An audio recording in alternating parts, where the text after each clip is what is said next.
नमस्कार। उनकी कलम मेरी आवाज़ में आप सभी का स्वागत है। आइए सुनते हैं कहानी कब्र का मुनाफा, जिसे लिखा है तेजेंद्र शर्मा जी ने। यार, कुछ ना कुछ तो नया करना ही पड़ेगा। सारी जिंदगी नौकरी में गंवा चुके हैं, अब और नहीं की जाएगी ये चाकरी। खलील जैदी का चेहरा सिगरेट के धुएं के पीछे धुंधला सा दिखाई दे रहा है। नजम जमाल विस्की का हल्का सा घूंट भरते हुए किसी गहरी सोच में डूबा बैठा है। सवाल दोनों के दिमाग में एक ही है, अब आगे क्या करना है? कौन करे अब यह सब कुत्ता घसीटी? खलील और नजम ने जीवन के 33 साल अपनी कंपनी की सेवा में होम कर दिए हैं। दोनों की यारी के किस्से बहुत पुराने हैं। खलील शराब नहीं पीता और नजम सिगरेट से परेशान हो जाता है, किंतु दोनों की आदतें दोनों की दोस्ती के कभी आड़े नहीं आती है। खलील जैदी एक युवा अफसर बनकर आया था इस कंपनी में, किंतु आज उसने अपनी मेहनत और अक्ल से इस कंपनी को यूरोप की अग्रणी फाइनेंशियल कंपनियों की कतार में लाकर खड़ा किया है। लंदन के फाइनेंशियल सेक्टर में खलील की खासी इज्जत है। वैसे खलील भाई, क्या ज़रूरी है कि कुछ किया ही जाए? इतना कमा लिया है, अब आराम क्यों ना करें? बेटे बहुएं और पोते पोतियों के साथ बाकी दिन बिता दिए जाएं तो क्या बुरा है? मियाँ, दूसरे के लिए पूरी जिंदगी लगा दी, कंपनी को कहाँ से कहाँ पहुँचा दिया, लेकिन कल को मर जाएंगे तो कोई याद भी नहीं करेगा। अगर इतनी मेहनत अपने लिए की होती तो पूरे फाइनेंशियल सेक्टर में हमारे नाम की माला जपी जा रही होती। खलील भाई, मरने पर याद आया, आपने कॉर्पेडर्स पार्क के कब्रिस्तान में अपनी और भाभी जान की कब्र बुक करवा ली है या नहीं? देखिए, उस कब्रिस्तान की लोकेशन, उसका लुक और माहौल एकदम यूनिक है। अब जिंदगी भर तो काम काम और काम से फुर्सत नहीं मिली, कम से कम मर कर तो चैन की जिंदगी जिएंगे। क्या बात कही है मियाँ, कम से कम मर कर तो चैन की जिंदगी जिएंगे। भाई वाह, वो किसी शायर ने भी क्या बात कही है कि मर के भी चैन ना पाया तो किधर जाएंगे। यार, मुझे तो कोई दिक्कत नहीं, तुम्हारी भाभी जान बहुत सोशलिस्ट किस्म की औरत है, पता लगते ही बिफर जाएंगी। वैसे तुमने आबिद से बात कर ली है क्या? ये हवा की औलादों ने भी हम जैसे लोगों का जीना मुश्किल कर रखा है। अब देखो ना, नजम ने बीच में ही टोक दिया, खलील भाई, इनके बिना गुजारा भी तो नहीं। नेसेसरी एविल हैं हमारे लिए, और फिर इस देश में तो स्टेटस के लिए भी इनकी ज़रूरत पड़ती है। इस मामले में जापान बढ़िया है। हर आदमी अपनी बीवी और बच्चे तो शहर के बाहर रखता है, सबर्ब में, और शहर वाले फ्लैट में अपनी वर्किंग पार्टनर। सोचकर कितना अच्छा लगता है। साफ पता चल रहा था कि विस्की अपना रंग दिखा रही है। यार से साला कब्रिस्तान शिया लोगों के लिए एक्सक्लूसिव नहीं हो सकता क्या? वरना मरने के बाद पता नहीं चलेगा कि पड़ोसी में सिया है या सुन्नी, या फिर वो गुजराती टोपी वाला। यार, सोच कर ही झुरझुरी महसूस होती है। मेरा तो बस चले तो एक कब्रिस्तान बनाकर उस पर बोर्ड लगा दूं, शिया मुसलमानों के लिए रिजर्व्ड। बात तो आपने पते की कही है खलील भाई, लेकिन ये अपना पाकिस्तान तो है नहीं। यहाँ तो शुक्र मनाइए कि गोरी सरकार ने हमारे लिए अलग से कब्रिस्तान बना रखा है, वरना हमें भी ईसाइयों के कब्रिस्तान में ही दफन होना पड़ता। आपने कॉर्पेडर्स पार्क वालों की नई स्कीम के बारे में सुना क्या?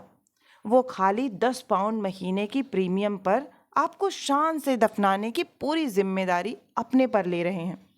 उनका जो नया पैम्फलेट निकला है, उसमें पूरी डिटेल्स दे रखी है।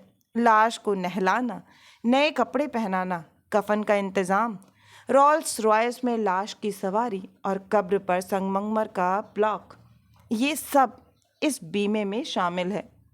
यार, ये अच्छा है। कम से कम हमारे बच्चे हमें दफनाते वक्त अपनी जेबों की तरफ नहीं देखेंगे। मैं तो जब इरफान की तरफ देखता हूँ तो बहुत मायूस हो जाता हूँ। देखो, 35 का हो गया है, मगर मजाल है जरा भी जिम्मेदारी का एहसास हो। कल कह रहा था, डैड, कराची में बिजनेस करना चाहता हूँ, बस 1 लाख पाउंड का इंतजाम करवा दीजिए। अबे पाउंड क्या साले पेड़ों पर उगते हैं? नादिरा ने बिगाड़ रखा है, अपने आप को अपने सोशलिस्ट कामों में लगा रखा है। जब बच्चों को माँ की परवरिश की जरूरत थी, ये मेम साहब कार्ल मार्क्स की समाधि पर फूल चढ़ा रही थी। साला कार्ल मार्क्स मरा तो अंग्रेजों के घर में, और कैपिटलिज्म के खिलाफ किताबें यहाँ लिखता रहा। इसीलिए दुनिया जहान के मार्क्सवादी दोगले होते हैं। सालों ने हमारा तो घर तबाह कर दिया। मेरा तो बच्चों के साथ कोई कम्युनिकेशन ही नहीं बन पाया। खलील जैदी ने ठंडी सांस भरी। थोड़ी देर के लिए सन्नाटा छा गया है, मौत का सा सन्नाटा। हल्का सा सिगरेट का कश, छत की तरफ उठता धुआं, शराब का एक हल्का सा घूंट गले में उतरता, थोड़ी काजू के दांतों से काटने की आवाज़। नज़म से रहा नहीं गया। खलील भाई, उनकी एक बात बहुत पसंद आई है। उनका कहना है कि अगर आप किसी एक्सीडेंट या हादसे का शिकार हो जाएं, तो जैसे आग से जल मरें, तो वे लाश का ऐसा मेकअप करेंगे कि लाश एकदम जवान और खूबसूरत दिखाई दे। अब लोग तो लाश की आखिरी शक्ल ही याद रखेंगे ना। नादिरा भाभी और आबिद को यही आइडिया बेचते हैं कि जब वो मरेंगी तो दुल्हन की तरह सजाई जाएंगी। यार नज्म, एक काम करते हैं, बुक करवा देते हैं 2-2 कब्रें। हमें नादिरा या आबिदा को अभी बताने की ज़रूरत क्या है? जब ज़रूरत पड़ेगी तो बता देंगे। क्या बात कही है भाईजान, मज़ा आ गया। लेकिन अगर उनको ज़रूरत पड़ गई तो बताएंगे कैसे? बताने के लिए उनको दोबारा जिंदा करवाना पड़ेगा। हा हा हा हा। सुनो, उनकी कोई स्कीम नहीं है, जैसे buy one get one free या buy two get one free? अगर ऐसा हो तो हम अपने अपने बेटों को भी स्कीम में शामिल कर सकते हैं। अल्लाह ने हम दोनों को एक एक ही तो बेटा दिया है। भाईजान, अगर नादिरा भाभी ने सुन लिया तो खट से कहेंगी, क्यों जी, हमारी बेटियों ने क्या कसूर किया है? यार, तुम डरावनी बातें करने से बाज नहीं आओगे। मालूम है, वो तो शमीरा की शादी सुन्नियों में करने को तैयार हो गई थी। कमाल की बात ये है कि उसे शिया, सुन्नी, आगा खानी, बोरी सभी एक समान लगते हैं। कहती है सभी मुसलमान हैं और अल्लाह के बंदे हैं। उसकी इंडिया की पढ़ाई अभी तक उसके दिमाग से निकली नहीं है। भाईजान, अब इंडिया की पढ़ाई इतनी खराब भी नहीं होती। पढ़े तो मैं और आबिदा भी वहीं से हैं। दरअसल मैं तो गोवा में कुछ काम करने के बारे में भी सोच रहा हूँ। वहाँ अगर कोई टूरिस्ट रिजॉर्ट खोल लूँ तो मज़ा आ जाए। भाई सच कहूँ, मुझे अब भी अपना घर मेरठ ही लगता है। 40 साल हो गए हिंदुस्तान छोड़े, लेकिन लाहौर अभी तक अपना नहीं लगता। यह जो मुहाजिर का ठप्पा चेहरे पर लगा है, उससे लगता है कि हम लाहौर में ठीक वैसे ही हैं जैसे हिंदुस्तान में अछूत। मियाँ, चढ़ गई है तुम्हें, पागलों की सी बातें करने लगे हो। याद रखो, हमारा वतन पाकिस्तान है। यह हिंदू धर्म एक डिजेनरेट, वल्गर और करप्ट कल्चर है। हिंदुओं या हिंदुस्तान की बढ़ाई पूरी तरह से एंटी इस्लामिक हैं। फिल्में देखी हैं इनकी, वल्गैरिटी पर्सोनिफाइड। मेरा तो बस चले तो सारे हिंदुओं को एक कतार में खड़ा करके गोली से उड़ा दूं। नज़म के खर्राटे बता रहे थे कि उसे खलील जैदी की बातों में कोई रुचि नहीं है। वो शायद सपनों के हुडन खटोलों पर बैठकर मेरठ पहुंच गया था। मेरठ से दिल्ली तक की बस का सफ़र, रेलगाड़ी की यात्रा और आबिदा से पहली मुलाकात, पहली मोहब्बत, फिर शादी, पूरी ज़िंदगी जैसे किसी रेल की पटरी पर चलती हुई महसूस हो रही थी। महसूस आबिदा भी कर रही थी और नादिरा भी। दोनों महसूस करती थीं कि उनके पतियों के पास उनके लिए कोई समय नहीं है। उनके पति बस पैसा देते हैं घर का खर्चा चलाने के लिए, लेकिन उसका भी हिसाब किताब ऐसे रखा जाता है जैसे कंपनी के किसी क्लर्क से खर्चे का हिसाब पूछा जा रहा हो। दोनों को कभी यह महसूस नहीं हुआ कि वे अपने अपने घर की मालकिनें हैं। उन्हें समय समय पर यह याद दिला दिया जाता था कि घर के मालिक के हुक्म के बिना वे एक कदम भी नहीं चल सकती। आबिदा तो अपनी नादिरा आपा के सामने अपना रोना रो लेती थी, लेकिन नादिरा हर बात केवल अपने सीने में दबाए रखती। नादिरा ने बहुत मेहनत से अपने व्यक्तित्व में परिवर्तन पैदा किया था, अपने एक स्थायी हंसी का भाव अपने चेहरे पर चढ़ा लिया था। पति की डांट फटकार, गाली गलौज, यहाँ तक कि कभी कभार की मार पीट का भी उस पर कोई असर दिखाई नहीं देता था। कभी कभी तो खलील जैदी उसकी मुस्कुराहट से परेशान हो जाते। आखिर आप हर वक्त मुस्कुराती क्यों रहती हैं? या हर वक्त का दांत निकालना सीखा कहाँ से है आपने? हमारी बात का कोई असर ही नहीं होता आप पर। नादिरा सोचती रह जाती कि अगर वो गमगीन चेहरा बनाए रखे तो भी उसके पति को परेशानी हो जाती है। अगर वो मुस्कुराए तो उन्हें लगता है कि ज़रूर कोई गड़बड़ है। अन्यथा जो व्यवहार वे उसे दे रहे हैं उसके बाद तो मुस्कुराहट जीवन से गायब ही हो जानी चाहिए। नादिरा ने एक बार नौकरी करने की पेशकश भी की थी। लखनऊ विश्वविद्यालय से एमए पास है वह। लेकिन खलील जैदी को नादिरा की नौकरी का विचार इतना घटिया लगा कि बात बहस में बदली और नादिरा के चेहरे पर उंगलियों के निशान बनाने के बाद ही रुकी। इसका नतीजा यह हुआ कि नादिरा ने पाकिस्तान से आई उन लड़कियों के लिए लड़ने का बीड़ा उठा लिया है जो अपने पतियों एवं सास ससुर के व्यवहार से पीड़ित हैं। खलील को इसमें भी शिकायत रहती है, आपका तो हर खेल ही निराला है। मैडम, कभी कोई ऐसा काम भी किया कीजिए जिससे घर में कुछ आए। आपको भला क्या लेना कमाई धमाई से? आपको तो बस एक मजदूर मिला हुआ है, वो करेगा मेहनत, कमाएगा और आप उड़ाइए मज़े। अब नादिरा प्रतिक्रिया व्यक्त नहीं करती। जैसे ही खलील शुरू होता है वो कमरा छोड़कर बाहर निकल जाती है। वह समझ गई है कि खलील को बीमारी है, कंट्रोल करने की बीमारी। वह हर चीज़, हर स्थिति, हर व्यक्ति को कंट्रोल कर लेना चाहता है। Control freak. यही दफ्तर में भी करता है और यही घर में भी। अपने अपने घरों में आबिदा और नादिरा बैठी हैं। आबिदा टीवी पर फिल्म देख रही है, लगान। वह आमिर खान की पक्की फ़ैन है। उसकी हर फिल्म देखती है और घंटों उस पर बातचीत भी कर सकती है। पाकिस्तानी फिल्में उसे बिल्कुल अच्छी नहीं लगती, बहुत लाउड लगती हैं। लाउड तो उसे अपना पति भी मालूम होता है, लेकिन इसका कोई इलाज नहीं है उसके पास। उसे विश्वास है कि नादिरा आपा कभी गलत हो ही नहीं सकती हैं। वह उनकी हर बात पत्थर की लकीर मानती है। लकीर तो नादिरा ने भी लगा दी है अपने और खलील के बीच। अब वह खलील के किसी काम में दखल नहीं देती। लेकिन खलील की समस्या यह है कि नादिरा दिन प्रतिदिन खुद मुख्तार होती जा रही है। जब से खलील जैदी ने घर का सारा खर्चा अपने हाथ में लिया है, तब से वो घर का सौदा सुलभ भी नहीं लाती। खलील कुढ़ता रहता है, लेकिन समझ नहीं पाता कि नादिरा के अहम को कैसे तोड़े। नादिरा खलील के एजेंडे से पूरी तरह वाकिफ है। जानती है कि ज़मींदार खून बर्दाश्त नहीं कर सकता कि उसकी रियाया उसके सामने सिर उठाकर बात कर सके। परवेज़ अहमद के घर हुए बारबेक्यू में तो बदतमीज़ी की हद कर दी थी खलील ने। बात चल निकली थी प्रजातंत्र पर कि पाकिस्तान में तो डेमोक्रेसी है।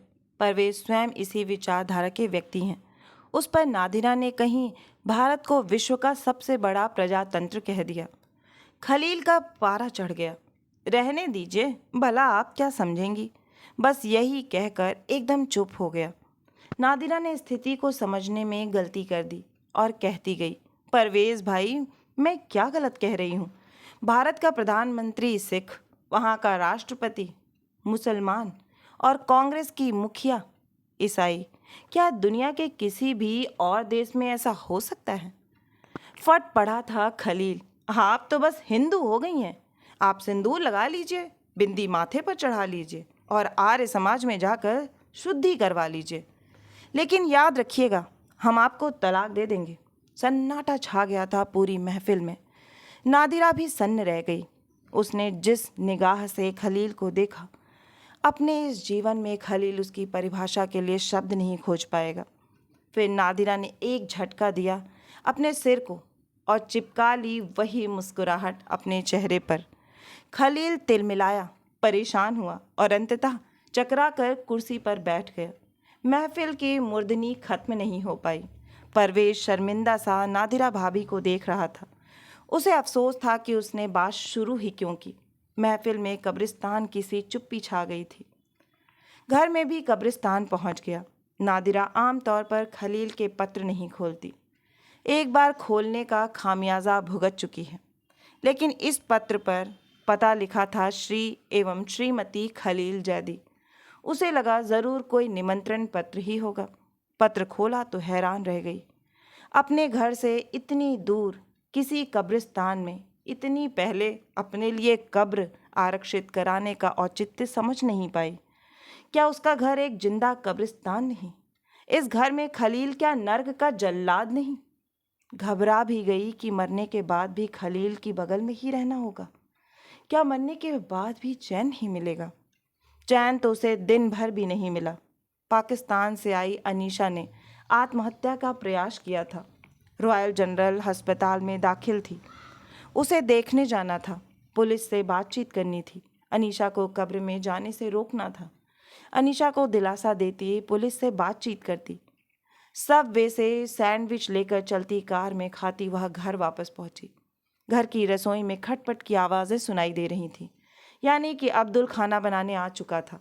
रात का भोजन अब्दुल ही बनाता है। खलील के लिए आज खास तौर पर कबाब और मटन चाप बन रही थी। नादिरा ने जब से योग शुरू किया है शाकाहारी हो गई है। ऊपर कमरे में जाकर कपड़े बदलकर नादिरा अब्दुल के पास रसोई में आ गई। अब्दुल की खासियत है कि जब तक उससे कुछ पूछा ना जाए चुपचाप काम करता रहता है। बस हल्की सी मुस्कुराहट उसके व्यक्तित्व का एक हिस्सा है। आज भी काम किया जा रहा है। नादिरा ने पूछ ही लिया, अब्दुल, तुम्हारी बीवी की तबीयत अब कैसी है? और बेटी ठीक है ना? अल्लाह का शुक्र है बाजी, माँ बेटी दोनों ठीक हैं। फिर चुप्पी। नादिरा को कई बार हैरानी भी होती है कि अब्दुल के पास बात करने के लिए कुछ भी नहीं होता। अच्छा भी है, 2 घरों में काम करता है, कभी इधर की बात उधर नहीं करता।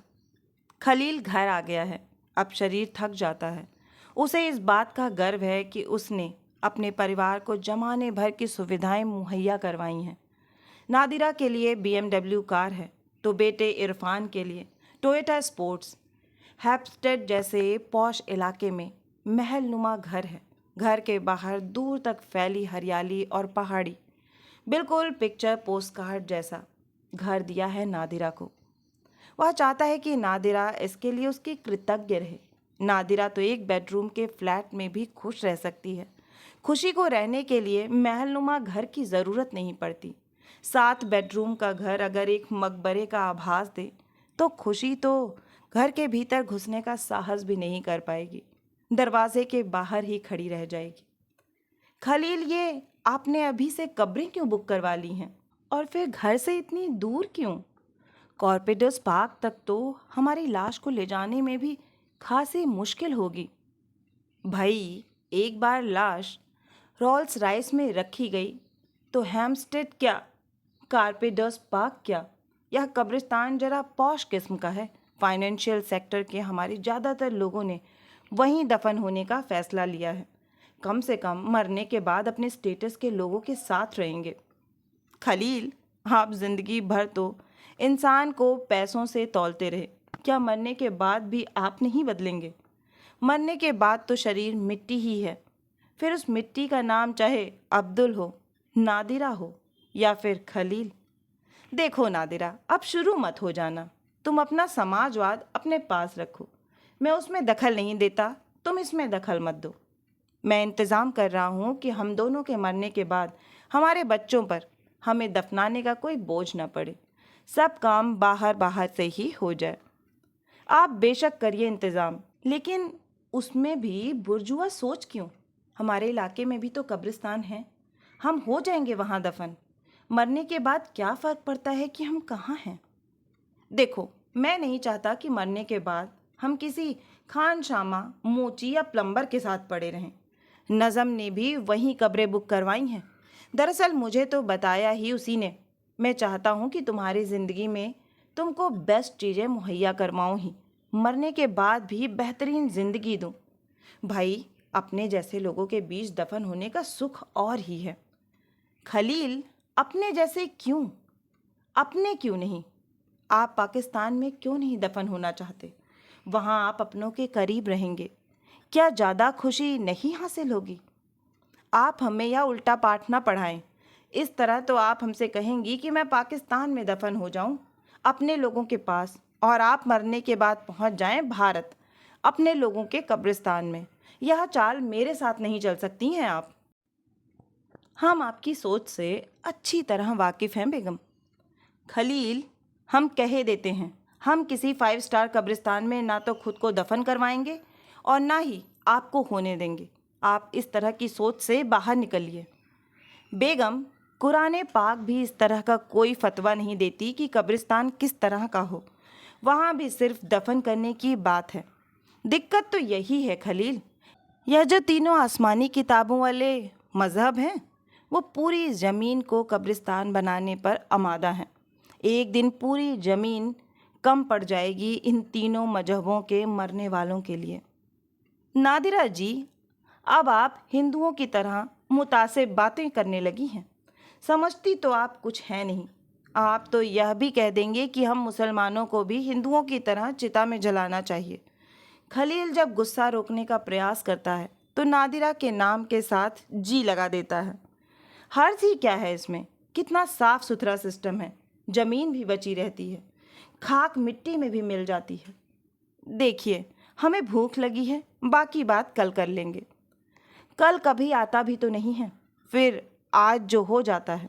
किंतु नादिरा ने तय कर लिया है कि इस बात को कब्र में नहीं दफन होने देगी। आबिदा को फ़ोन करती है। आबिदा, कैसी हो? अरे नादिरा आपा, कैसी हैं आप? आपको पता है, आमिर खान ने दूसरी शादी कर ली है और सैफ अली खान ने भी अपनी पहली बीवी को तलाक दे दिया है। इन दिनों बॉलीवुड में मज़ेदार खबरें मिल रही हैं। आपने शाहरुख खान की नई फिल्म देखी क्या? देवदास क्या फिल्म है! आबिदा, तुम फिल्मों की दुनिया से बाहर आकर हकीकत को भी कभी देखा करो। तुम्हें पता है कि खलील और नज़म कॉर्पोरेट्स पार्क के कब्रिस्तान में कब्रें बुक करवा रहे हैं। आपा, हमें क्या फ़र्क पड़ता है? एक के बदले 4-4 बुक करें और मरने के बाद चारों में रहें। आपा, जब जिंदा होते हुए इनको 7-7 बेडरूम के घर चाहिए तो मरने के बाद क्या खाली 2 गज ज़मीन काफ़ी होगी इनके लिए? मैं तो इनके मामलों में दखल ही नहीं देती। हमारा ध्यान रखें बस। आप क्या समझती हैं कि मैं नहीं जानती कि नज़म पिछले 4 साल से बुशरा के साथ वक्त बिताते हैं? आप क्या समझती हैं कि बंद कमरे में दोनों कुरान शरीफ की आयतें पढ़ रहे होते हैं? पिछले 2 सालों से हम दोनों भाई बहन की तरह जी रहे हैं।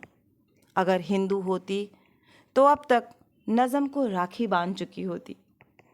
धक्क सी रह गई नादिरा। उसने तो कभी सोचा ही नहीं कि पिछले 5 वर्षों से एक ही बिस्तर पर सोते हुए भी वह और खलील हम बिस्तर नहीं हुए। दोनों के सपने भी अलग अलग होते हैं और सपनों की ज़बान भी। एक ही बिस्तर पर 2 अलग अलग जहान होते हैं। तो क्या खलील भी कहीं? वैसे उसे भी क्या फ़र्क पड़ता है? आबिदा, मैं जाति रिश्तों की बात नहीं कर रही।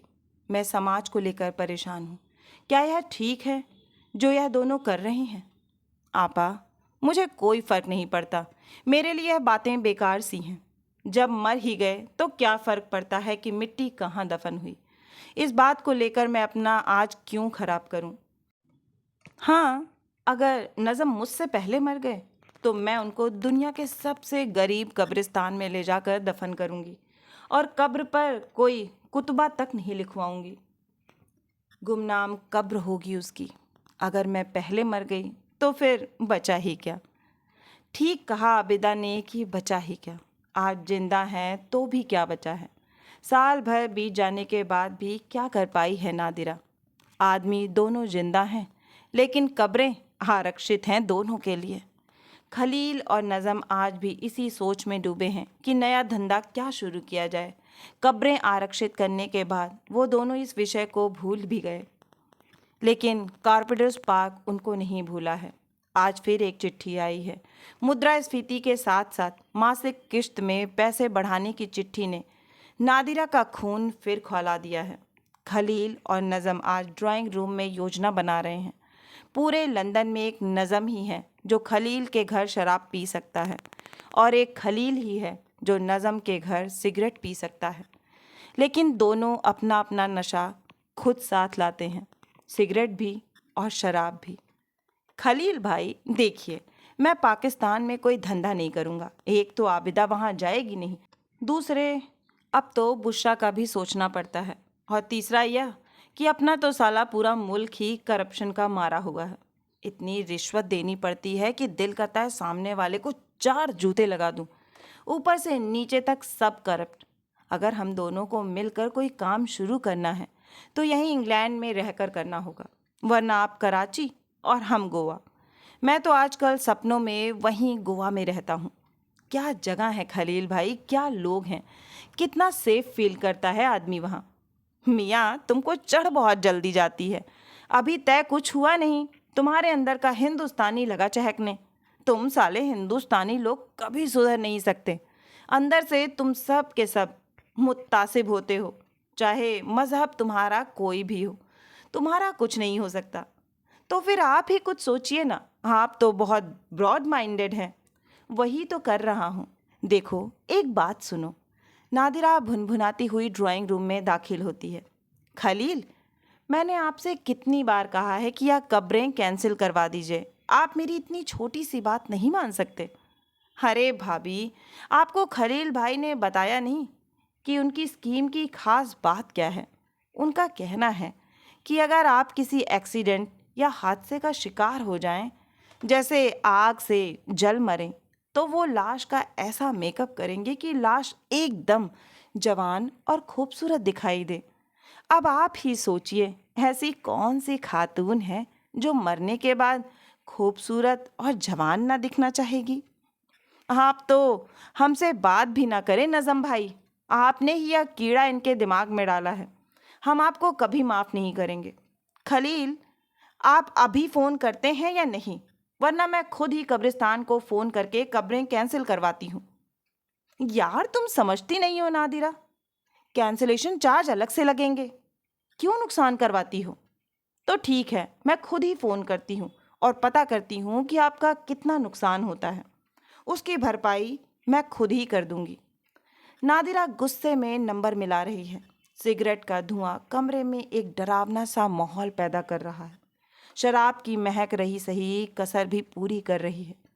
फ़ोन लग गया है। नादिरा अपना रेफरेंस नंबर देकर बात कर रही है। खलील और नज़म परेशान और बेबस से लग रहे हैं। नादिरा थैंक्स कहकर फ़ोन रख देती है। लीजिए खलील, हमने पता भी कर लिया है और कैंसिलेशन का ऑर्डर भी दे दिया है। पता है उन्होंने क्या कहा?